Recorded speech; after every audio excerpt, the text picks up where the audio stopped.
अच्छा ऐसा है, समय तो थोड़ा अधिक हो गया है, थोड़ा और समय लगेगा तो आप सबको कोई दिक्कत तो नहीं? सब एकदम सब कोई दिक्कत? आप लोग को कोई दिक्कत? हाथ हिला के बोलिए ना, नहीं दिक्कत है, कब में समझेंगे। Hello hello hello. बहुत सुंदर, ज्यादा समय नहीं लेंगे, बस 15-20 मिनट अधिक बात नहीं लेंगे आपसे।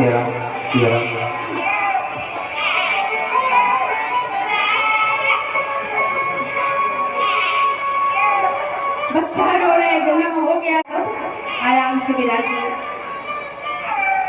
श्री राम जी हमारे 3 छोटे भाई लक्ष्मण, भरत और शत्रुघ्न, चारों का नामकरण गुरु जी ने किया। चारों थोड़े बड़े हुए, विश्वामित्र जी आकर उनको ले गए अपने साथ। चारों भाई थोड़े बड़े हुए तो बक्सर वाले महात्मा आए जिनका नाम था विश्वामित्र मुनि। विश्वामित्र जी आए और राम लक्ष्मण, जब ऐसी बात कही जनक जी ने तो श्री लक्ष्मण जी महाराज उसी सभा में बैठे थे।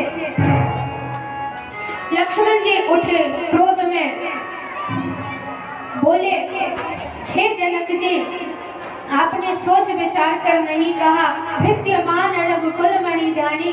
आप देख रहे हैं जहाँ रघुवंश का एक भी वीर बैठा हो वहाँ ऐसी बात नहीं कहनी चाहिए। यहाँ तो रघुकुल के 2 वीर बैठे हैं, राम और लक्ष्मण। मेरे भैया राम के होते हुए ऐसी बात कोई कैसे कह सकता है?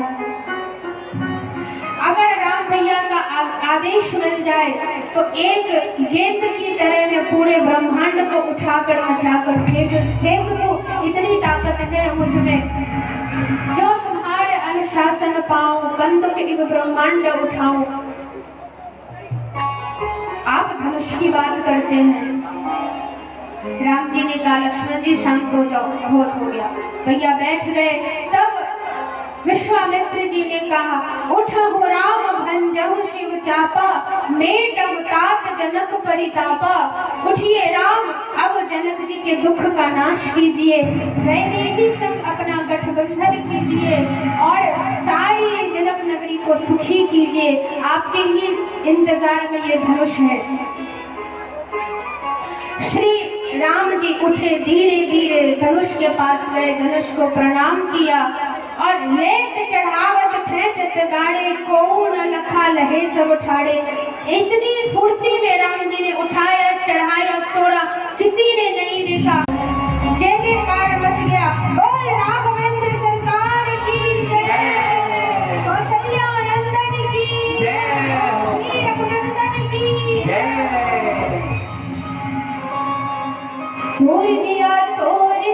तोड़ दिया रे श्री राम जी ने धनुषा, तोड़ दिया रे। धनुष तोड़ दिया राम जी ने, सब प्रसन्न हो गए। सीता जी आई, जयमाला पहनाई, लीजिए पहिरे जयमाला, सुनहु नृप दशरथ के लाला। देखो आप सबको अगर राम जी के ब्याह का विस्तार से आनंद लेना हो तो कभी राम कथा होगी तब आपको सुनाएंगे। अभी तो आप छोटे रूप में झलक देखकर बस आगे बढ़ जाइए, क्योंकि आगे कृष्ण जी भी अभी आने वाले हैं। राम कथा में भगवान राम का विवाह विस्तार से होता है और हर विधि होती है, जयमाला, पुष्प वाटिका, उनका लगन सब होता है, बहुत आनंद आता है। और गोस्वामी बाबा कहते हैं, सिय रघुवीर विवाह जे सप्रेम गावहि सुनहि, तिनकह सदा उछाह मंगलायतन राम जस। जो श्री सीताराम जी महाराज के विवाह का दर्शन करता है, गाता है, सुनता है, उन सब के जीवन में हमेशा मंगल होता है, हमेशा मंगल होता है। अपने बच्चों की शादी से पहले एक बार जरूर हर माता माता पिता को भगवान श्री सीताराम जी के विवाह का उत्सव जरूर करवा लेना चाहिए। एक दिन का उत्सव 3 से 4 घंटे में पूरी हो जाती है। इससे सीताराम जी का आशीर्वाद आपके बेटे और बेटी को मिलेगा, वैवाहिक जीवन मंगलमय होगा। सुंदर राम जी ने धनुष तोड़ा, जयमाला मिली, लगन पत्रिका जनकपुर से अयोध्या को गई। अयोध्या में भी सब राजी हो गए, विवाह होगा। बारात वहां से चली और जनकपुर को आई, मिथिला नगरी में आई और यहाँ मिथिला में श्री जानकी जी के विवाह लगन की तैयारी होने लगे। 1-2 लाइन में भाव हम लोग थोड़ा थोड़ा गाकर निकल जाएंगे, समय बहुत हो चला। आजू सिया ब्याह की लगनिया, सखी घर घर मंगल। आजो सिया जो की ब्याह की लगनिया, सखी घर घर मंगल। बाजन बाजे घन हो, सखी घर घर मंगल।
लक्ष्मण जी के साथ चार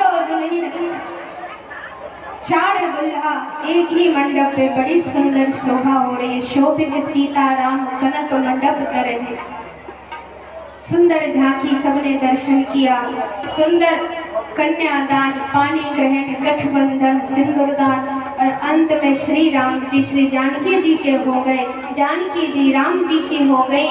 और आज से हमारे राम जी इस पूरी मिथिला नगरी के जमाई बन गए। बोलिए जनक जमैया की जय हो। जनक जमाई राम बन के ऐला, राम जी जनक जी की जमाई बन गए। आज मर्यादा पुरुषोत्तम भगवान जिनको कोई पार जिनका नहीं पा सकता, आज हमारे मिथिला में दूल्हा बनकर खड़े हैं। और परिछन के समय, मिथिला में परिछन होता है ना विवाह में, परिछन में राम जी की गाल से गाई होती है, लोड़े से। राम जी बड़े खुश होते हैं, साली सरहज मीठी मीठी गालियां देती है, राम जी को बड़ा अच्छा लगता है। मिथिला की जो सखियां हैं सीता जी की, वो कहती हैं राम जी आप क्या समझते हैं, आप बहुत सुंदर हैं, इस बुलावे में मत रहना। हमारी जानकी जी के सामने आप कुछ भी नहीं है।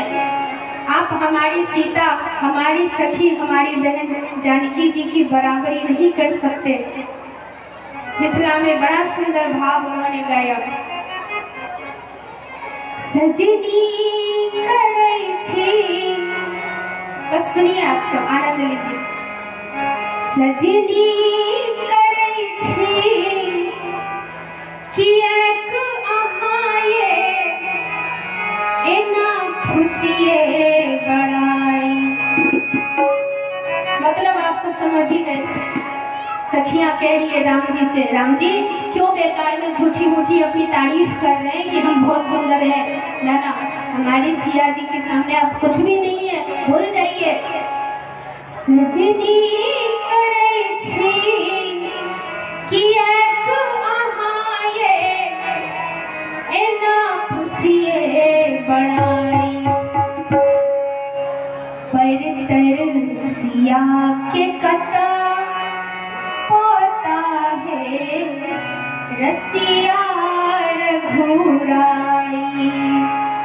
पर सिया के कता होता है रसिया रघुराई।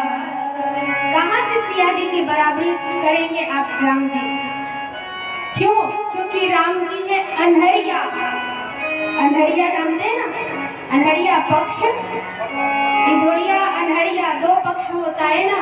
इजोड़िया है सीता जी, अनहरिया है राम जी। क्योंकि राम जी काले हैं, सीता जी गोरी है, इसीलिए सखियां कह रही है राम जी सुनिए। किकरो निभावे, ध्यान से सुनिए। किकरो निभावे अनहरिया है दुई चार के सिवाय। किकरो निभावे अनहरिया है दुई चार के सिवाय। होइते प्रगट नभ चंदा है नैन सबके जुड़ाए। होइते प्रगट नभ चंदा है नैन सबके जुड़ाए। कहाँ से आप बराबरी करेंगे? कोहबड़, जहाँ कोहबड़ तो आप सबको पता है, विवाह के बाद कोहबड़ होता है। कोहबड़ में हंसी मजाक चलता है, उसमें राम जी को सब खूब छकाती है। सुंदर सुंदर भाव, एक दो लाइन आप सुनते चलिए, आगे बढ़ते चलिए। सखियां कहती है हमरा लाडली सिया सौखी बड़ सुंदर छथिन राम। कहते हमारी सिया जो, हमारी लाडली जो, इससे ज्यादा सुंदर राम जी हैं कोई नहीं सकता। बराबरी कहाँ से? की बड़े सुंदर छथिन राम, की बड़े सुंदर छथिन राम, की बड़े सुंदर छथिन राम, की बड़े सुंदर छथिन राम। हमरा लाडली सिया सौखी बड़ सुंदर छथिन राम। हमरा लाडली सिया सौखी बड़ सुंदर छथिन राम।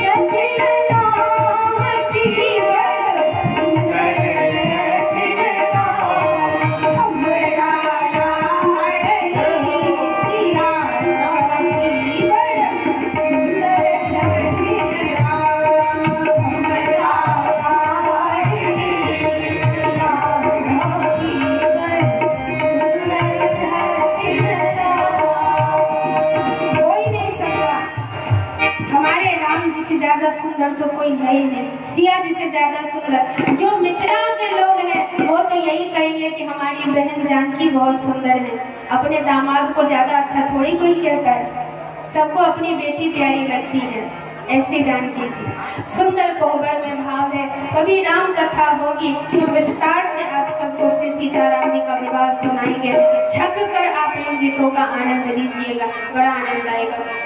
अभी तो हम और आप इन्हीं कुछ पदों के साथ यहीं पे विश्राम करके आगे बढ़े। विवाह हुआ, श्री राम जी अयोध्या पधारे, स्वागत हुआ। कुछ दिन बीते, वन गमन की लीला आरंभ हो गई। राम जी, सिया जी, लक्ष्मण जी बन गए। वहां पे कई राक्षसों का भगवान ने उद्धार किया है। अंत में रावण आया, सिया जी को हरण कर ले गया। इस बीच श्री राम जी का हनुमान जी से मिलन हुआ, सुग्रीव से मिलन हुआ। शबरी मैया पे कृपा करी भगवान ने। सबसे मिलना जुलना करते करते करते राम जी लंका पहुंचे और कई दिनों की लंबी लड़ाई के बाद राम जी रावण का वध करते हैं। राम रावण युद्ध हुआ, राम जी विजयी हुए। पुष्पक विमान से सीता जी को साथ लेकर अयोध्या आए। 14 वर्ष का वनवास पूर्ण करके राम जी अयोध्या नगरी पधारे। सारे अयोध्या के वासियों ने राजा राम का स्वागत किया। भगवान का रास तिलक किया गया। सभी आनंद उत्सव मनाने लगे। राम राजा बने, सिया रानी बने। राम राजा बने, सिया रानी बने। ओ राम राजा बने, सिया रानी बने। राम राजा बने, सिया रानी बने। प्यारी अवधपुरी राजधानी बने। प्यारी अवधपुरी राजधानी बने। प्यारी अवधपुरी राजधानी बने। प्यारी अवधपुरी राजधानी बने। राम राजा बने, सिया रानी बने। राम राजा बने, सिया रानी बने। राम राजा बने, सिया रानी बने। राम राजा बने, सिया रानी बने। राजा राम राजा राम राजा राम राजा राम राजा राम राजा राम राजा राम। सिया राम सिया राम सिया राम सिया राम सिया राम सिया राम सिया राम सिया राम। राजा राम राजा राम राजा राम राजा राम राजा राम राजा राम राजा राम राजा राम। राजा राम राजा राम राजा राम राजा राम राजा राम राजा राम राजा राम राजा राम। राम राजा बने, सिया रानी बने। राम राजा बने, सिया रानी बने। सिया रानी बने, ओ महारानी बने। सिया रानी बने, महारानी बने। रानी बने, ओ महारानी बने। सियापति रामचंद्र भगवान की जय हो। श्री अवध मिथिला आनंद की जय हो। श्री राम जी की सुंदर कथा सुखदेव भगवान ने सुनाई और परीक्षित जी को बोले अब आगे भगवान यदुकुल में, यदुवंश में भगवान कृष्ण आए। सुंदर लीलाएं भगवान की हुई और फिर भगवान अपने धाम चले गए। 2 लाइन में सब सुना दिया। परीक्षित जी बोले गुरुदेव ये आपने क्या किया? जिसकी कथा सुनने के लिए मैं अनशन व्रत लेकर बैठा हूँ, आपने उसी की कथा 2 लाइन में सुना दी। बताओ, ऐसा भी होता है? मुझे मेरे भगवान की कथा सुननी है, उन भगवान की जिन्होंने मेरे दादाजी, मेरे परदादा, मेरे पिता, मेरे पितामह, इन सब के साथ रहकर अनेक लीलाएं की। सबसे बड़ी बात, जिन्होंने मेरी प्राण की रक्षा की, जिनकी कृपा से आज ये शरीर है। मैं उन भगवान श्री कृष्ण की कथा विस्तार से सुनना चाहता हूँ। आप कृपा करके मुझे सुनाइए। सुखदेव जी खुश हो गए, बोले राजा 4 दिन हो गए, ना कुछ खाया ना कुछ पिया, कुछ खा पी लो, भूख नहीं लगी। परीक्षित जी बोले नहीं गुरुदेव, भगवान की कथा ऐसी अमृत बहा रही है जिसे सुनकर पीकर मैं तृप्त हो रहा हूँ। आप तो बस मुझे कथा सुनाइए और कुछ नहीं सुनना। बोले बहुत सुंदर बात, चलिए हम आपको कथा सुनाते हैं। यदुवंश में कई प्रतापी राजा हुए, कई बड़े बड़े राजा हुए। उसी में एक कंस नाम का राजा भी हुआ। उसकी बहन, जिसका नाम है देवकी, वो अपनी बहन से बहुत प्रेम करता है, बहुत लाड करता है, बहुत स्नेह करता है। कंस ने अपनी बहन, चचेरी बहन है देवकी, उनका विवाह किया वसुदेव जी के साथ। वसुदेव जी बड़े महात्मा हैं, पवित्र आत्मा है, बहुत अच्छे स्वभाव के। विवाह हुआ, रथ पे बैठाकर बहन और नए दामाद जी को लेकर ससुराल पहुंचाने कंस जा रहा था। तभी आकाशवाणी हुई, कंस तो जिसे इतने प्रेम से लिए जा रहा है, इसी बहन की 8वीं संतान तेरा काल बनेगी। आकाशवाणी जैसे सुनी, कंस रथ से उतर गया, बाल पकड़कर बहन को घसीट कर नीचे उतार दिया और मारने के लिए तलवार निकाली। बोले यदि जड़ ही नहीं रहेगा तो फल कहाँ से आएगा, तुम नहीं रहोगी तो मेरा काल कहाँ से आएगा। मारने के लिए जैसे ही तलवार निकाला कंस, वसुदेव जी पैरों में गिर गए। बोले कंस ये क्या कर रहे हो, वैसे भी स्त्रियों पे हाथ नहीं उठाना चाहिए, उसमें भी ये तुम्हारी बहन, और उस पे भी अभी नववधू है, इसके हाथ की मेहंदी भी नहीं छूटी और तुम इसके प्राण ले रहे हो। इसको मारने से तुमको यश नहीं मिलेगा, पाप लगेगा, बदनामी होगी। तुमको हमारे बालक से भय है ना, मैं वचन देता हूँ जन्म लेने के साथ ही मैं तुम्हें अपना हर बालक दे दूंगा, इसे मत मारो। कंस जानता था कि वसुदेव जी एकदम सच्चे व्यक्तित्व के हैं, वो कभी झूठ नहीं बोलते।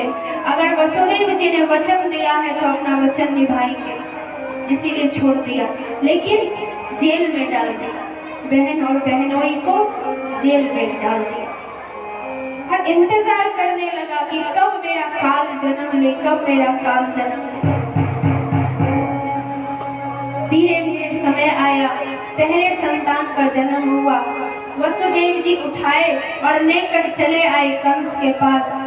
बोले कंस ये लो, मैंने वचन दिया था मैं अपने हर बालक को तुम्हारे पास ले आऊंगा, ये मेरा सबसे पहला बालक लो। कंस को थोड़ी देर के लिए दया आ गई। बोले नहीं वसुदेव जी ले जाओ, मुझे तो तुम्हारा 8वां संतान मारेगा ना, ये तो तुम्हारा पहला संतान है, ले जाओ। लेकिन वसुदेव जी जानते हैं ये राक्षस बुद्धि का है, कब इसकी बुद्धि पलट जाएगी कोई नहीं जानता। आ गए। इधर नारद जी आए, कंस को बेटे बोले कंस कौन पहला कौन 8वां, 8 से गिनती करो तो पहला 8वां होगा, पहले से गिनती करो तो 8वां होगा, इसलिए इस भूल भुलैया में मत रहना। तुरंत कंस जेल में गया और अपनी बहन की पहले संतान को उन्हीं के आंखों के सामने मार डाला, जिसको कि अभी देवकी माँ ने आंख भर देखा भी नहीं था। ऐसे करके बारी बारी कंस ने अपनी ही बहन के सामने उनके नए तुरंत के जन्मे 6 बालकों को मार डाला। अब तो दुखी हो गई देवकी माता, अब क्या होगा। इधर तो ये सब काम हो रहा है मथुरा में, ये सब हो रहा है कहाँ, मथुरा में। और वहीं से यमुना जी के उस पार एक और गांव है जिसका नाम है गोकुल। प्रेम सावधानी और प्रेम से सब सुनिए, मैयाओं बात कर लेना और हंस लेना तो आप बाद में भी कर लोगी। अभी यहाँ इतनी जोर जोर से आप लोगों के सामने कह रहे, हमें भी थकान होती है, कुछ तो हमारा भी लिहाज कर लो। आज हाथ जोड़कर विनती करते हैं, बिना मतलब का शोर शराबा करके आप लोग हमारा भी ध्यान भंग कर देते हैं, और कब किससे सब कुछ छीन लेंगे ये कोई नहीं जानता। देंगे तो सब कुछ दे देंगे और लेंगे तो सब कुछ ले लेंगे। नंद बाबा चौथापन आ गया, कोई संतान नहीं है। एक दिन कुछ ब्राह्मण आए, बाबा ने प्रणाम किया, ब्राह्मणों ने आशीर्वाद दिया, बाबा पुत्रवान भव।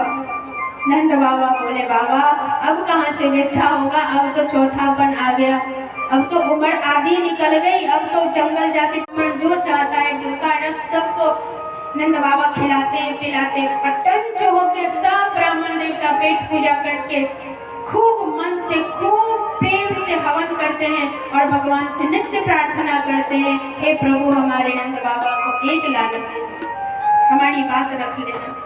ब्राह्मणों का वचन झूठा नहीं होना चाहिए। रोज हवन होता है और रोज प्रार्थना, उनके साथ साथ पूरे गोकुलवासी भगवान से प्रार्थना करते हैं कि हमारे नंद बाबा को एक बालक तो हो जाए। राजा यदि अच्छा होता है ना तो सारी प्रजा उससे प्यार करती है।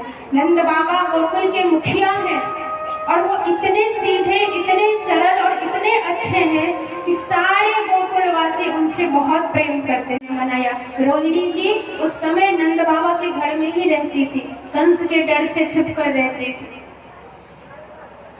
तो आज रोहिणी जी को सुंदर पुत्र हुआ है, सारे गोकुलवासियों ने आनंद उत्सव मनाया। बोलिए रोहिणी नंदन की। लाल जी का जन्म हुआ। इधर कंस को पता चला कि देवकी जी का 7वां गर्भ नष्ट हो गया। अब इंतजार करने लगा कंस, कब 8वां बालक आए, कब मैं उसको मारूं, कब आए कब मैं उसको मारूं, छटपटाने लगा। बस बुधवार का दिन, अष्टमी तिथि, रोहिणी नक्षत्र, काली अंधियारी रात्रि, यमुना जी अपने उफान पर थी, मानो पूरी नगरी को डुबा देंगे। उछल उछल कर उफान मार रही थी। सारी मथुरा नगरी में जिन जिन ब्राह्मणों का हवन कुंड कंस ने बुझा दिया था, अपने आप उसमें हवन जल उठा, यज्ञ प्रज्वलित हो गए, बुझे दिए जल गए, ठंडी सुगंध शीतल मंद हवा चलने लगी। यमुना जी खुश होकर मानो नाच रही है, आकाश में तारे टिमटिमा रहे हैं, चंद्र देव प्रसन्न है कि आज हमारे वंश में भगवान स्वयं पधारे हैं। बड़ी खुश है सारी नगरी। उसी समय देवकी माता के गर्भ से सुंदर एक पुत्र ने जन्म लिया, साम शलोना शरीर जिनका, सुकुमार स्वरूप प्रकट। गर्भ से जैसे ही बाहर आए उससे पहले ही भगवान ने चतुर्भुज रूप में देवकी माँ को दर्शन दिया। बोले माँ आपने मुझे पूर्व जन्म में बुलाया था, तपस्या करके पुत्र बनने को कहा था, मैं आ गया आपका पुत्र बनकर, कहो क्या चाहती हो। देवकी मैया बोली प्रभु आप आए तो, लेकिन 4 भुजाधारी आए। 4 भुजाधारी कभी मनुष्य के बालक नहीं होते, आप 2 हाथ वाले हो जाओगे। भगवान 2 हाथ वाले हो गए। बोले अब ठीक है, बोले नहीं प्रभु आप थोड़े छोटे हो जाओ। भगवान छोटे हो गए। अब बोले नहीं। देवकी जी बोली प्रभु आप इतने छोटे हो जाओ कि मेरी गोदी में आ जाओ। भगवान देवकी मैया की गोद में आ गए। बोले अब, बोले अभी नहीं, मनुष्य के बालक जन्म लेते समय आपकी तरह बकर बकर नहीं बोलते, तो अरे वो तो रोते हैं। भगवान बोले मैं क्यों रो, उसमें कौन सी आफत आई है जो मैं रो दूं। देवकी जी बोली प्रभु आप पे कोई मुसीबत नहीं आई, पर आपकी इस बनाई हुई दुनिया पर कंस रूपी बहुत भारी विपत्ति आई है, इसीलिए आप रो दो क्योंकि आपके संतान दुखी है। देवकी मैया की बात सुनकर हमारे लाला धीरे से प्रेम से उआ उआ उआ करके जोर जोर से रोने लगे। जैसे आवाज सुनी कंस खबर लगे, इससे पहले देवकी मैया ने तुरंत वसुदेव जी से कहा वसुदेव जी आप इसको ले जाओ। कंस को पता लगा तो इसकी हत्या हो जाएगी, इसको भी मार डालेगा, आप ले जाओ। कहाँ ले जाओ, बोले यमुना पार नंद बाबा रहते हैं, नंद बाबा के आंगन में ले जाओ, वहाँ हमारा पुत्र सुरक्षित रहेगा। नंद बाबा के यहाँ छोड़ी आना।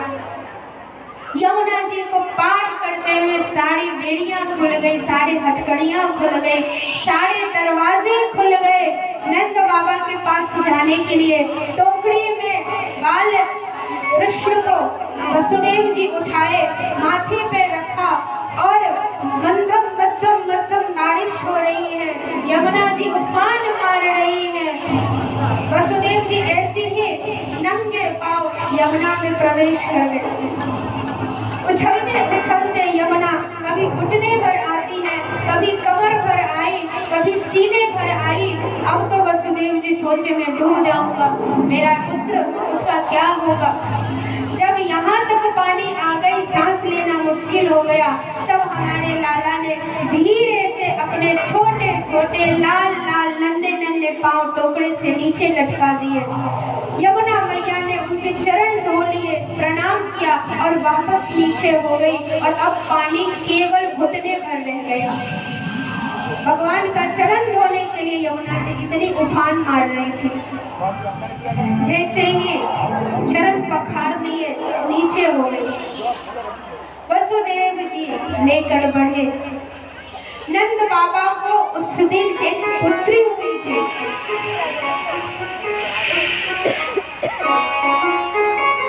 यशोदा मैया ने एक पुत्री को जन्म दिया था। वसुदेव जी भीतर गए, अपने पुत्र को यशोदा मैया के बगल में लिटा दिया और पुत्री को उठाकर टोकरी में रखकर वापस जेल में चले आए। ये किसी को पता नहीं चला ये बात, क्यों? भगवान ने अपनी माया फैला रखी थी, किसी को कुछ खबर नहीं लगा। पुत्री को लेकर वापस आ गए और कंस को पता चला। जैसे ही मारने आया वो अष्टभुजी दुर्गा बन गई और कंस को बोली, कंस तू मुझे क्या मारेगा, तुझे मारने वाला तो गोकुल में जन्म ले चुका है। और कहकर चली गई। हम उन्हीं को आज दुर्गा, काली, वैष्णवी आदि रूप से पूजते हैं। बोलिए वसुदेव नंदन की, देवकी नंदन की, यशोदा नंदन की, नंद नंदन की।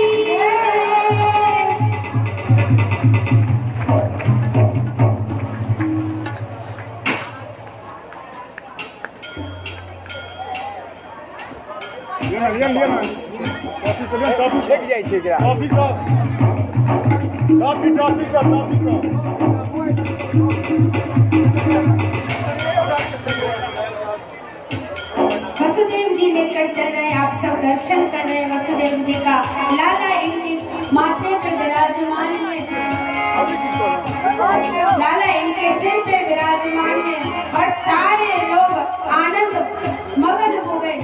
आप सब दर्शन कीजिए। श्री वसुदेव जी आए हैं और वसुदेव बाबा बड़े प्रसन्न हो गए। अब जो हुआ वो गोकुल में हुआ, मथुरा में कुछ नहीं हुआ। आप सब दर्शन भी करते रहिए और सुनते भी रहिए। अब जो भी हुआ वो गोकुल में हुआ। सुबह सुबह यशोदा मैया को ऐसा लगा कि जैसे कुछ हुआ है। इधर जब यशोदा मैया गर्भवती थी तब इनकी ननद तो नंदा और सुनंदा इनकी सेवा के लिए आई हुई थी। सुबह सुबह एक दिन जब यशोदा मैया लेट से जागी तो उनकी ननद ने जाकर देखा क्या मामला है, भाभी तो रोज सवेरे सवेरे उठ जाती है, आज इतनी देर तक सो रही है, क्या बात है। झांक कर देखा तो यशोदा भाभी के बगल में एक छोटा सा बालक हाथ पांव मार रहा था। भीतर जाकर देखा गौर से तो एक सुंदर सा बालक अपनी भाभी, अरे नंद बाबा आपके घर लाला हुआ है, लाला हुआ है। अब तो नंद बाबा खुशी के मारे उछल गए, तुरंत यमुना जी में गए, 108 डुबकी लगाई, तिलक लगाया, काजल लगाया, सुंदर धोती, सिर पे पगड़ी बांधी और 60 साल के बूढ़े नंद बाबा आज 16 साल के जवान छोड़ा बन गए और मार नाच नाच के खुश हो गए। अरे हमारे यहाँ लाला हुआ है। यशोदा जी सुंदर लहंगा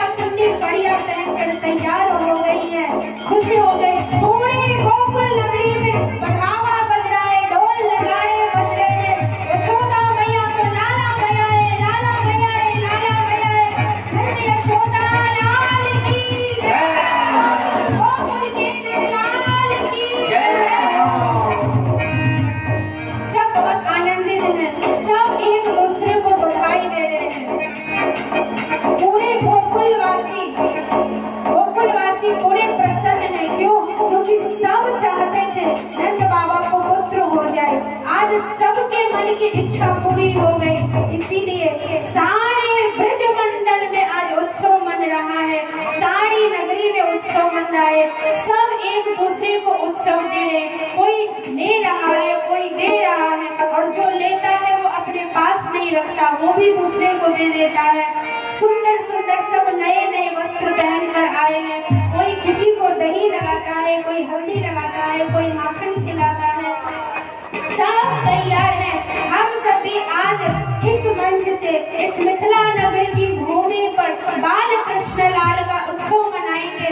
आज समझ लीजिए ये गोकुल नगरी है, और जैसे ब्रज में गोकुल में सब नाचते कूदते हुए बधाई मनाए, वैसे आज हम और आप सब भी भगवान का स्वागत करेंगे, उत्सव मनाएंगे, आनंद मनाएंगे। सब हमारे साथ गाएंगे, स्वागतम कृष्णा शुभ स्वागतम कृष्णा, स्वागतम कृष्णा शुभ स्वागतम कृष्णा, स्वागतम कृष्णा शुभ स्वागतम कृष्णा, स्वागतम कृष्णा शुभ स्वागतम कृष्णा।